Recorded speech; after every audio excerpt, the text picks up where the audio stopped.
Well, it won't be long and we will be saying goodbye to 2020. And I know so many of us have been ready for this since like March, right? We get that clean slate, a brand new year and a fresh start.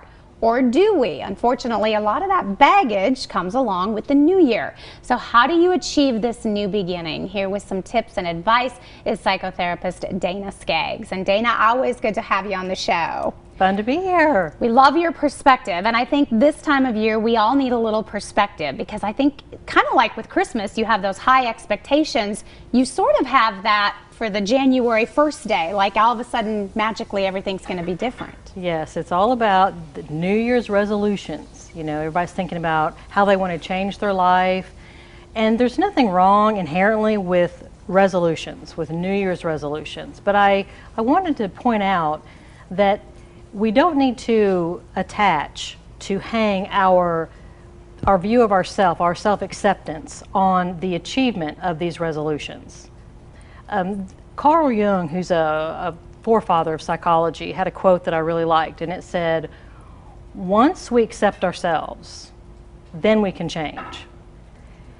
We get that backwards sometimes. We think, well, if I can check all these things off my list, if I can read that book, if I can lose that weight, if I can fit into that size, if I can get that degree, then I'll be okay with myself. Then I can get the approval of others. And sometimes that's what New Year's resolutions are about, are those types of things. So it's important you can have those, and we can make changes, and we should make changes our whole life. That's the great thing about living and changing and improving and getting better. But it's not okay when we attach our approval of ourself, our self-esteem, and feeling like we need to do these things to gain other people's approval.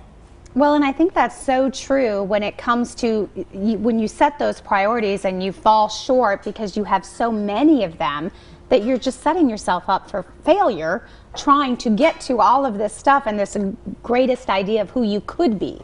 Absolutely, 100%. I think it's key to, you can set a goal, but then set some smaller objectives underneath it. Objectives that you can achieve, smaller steps. And that when you achieve a smaller step, I think it's important to have what I call a basking moment, where you're just like, take a moment, stop, and just bask in what you just did, what you just accomplished, feel it, appreciate it, just like, that's awesome, I did that, and then move on to the next thing. And you just do that, you break it down into smaller steps, and then you do it one step at a time. I mean, what is the saying, how do you go, a mile? One step at a time. And you have to appreciate those steps as you go along the way, instead of thinking, I haven't done anything unless I've accomplished the mile. No, one step at a time.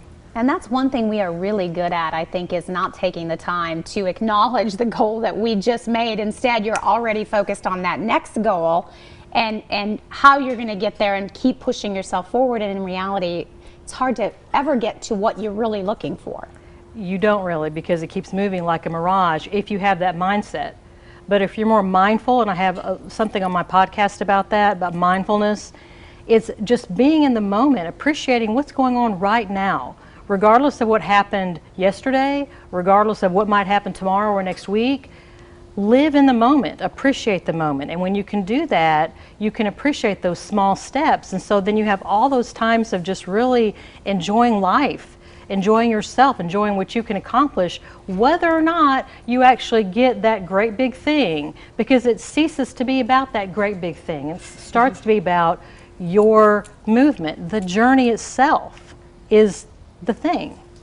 And we finally learned that, but it seems like it takes us, for some, a whole lifetime. And then you just want to go back and do it over. You know, it's like if my 20-year-old self knew what my 40-year-old self, I mean, it's a constant. Yes. Life is about learning, I guess. Yes. All the time. You mentioned your podcast, which I love, phoenixandflame.com. You can check it out. You hit a lot of these topics and give people some good advice to really get through those day-to-days and start changing our perspective. Yeah, the tagline is pushing through and transforming even when you feel like a pile of ash. So who hasn't been there? And so that's something that we all struggle with. And there's lots of different episodes. There's episodes about boundaries.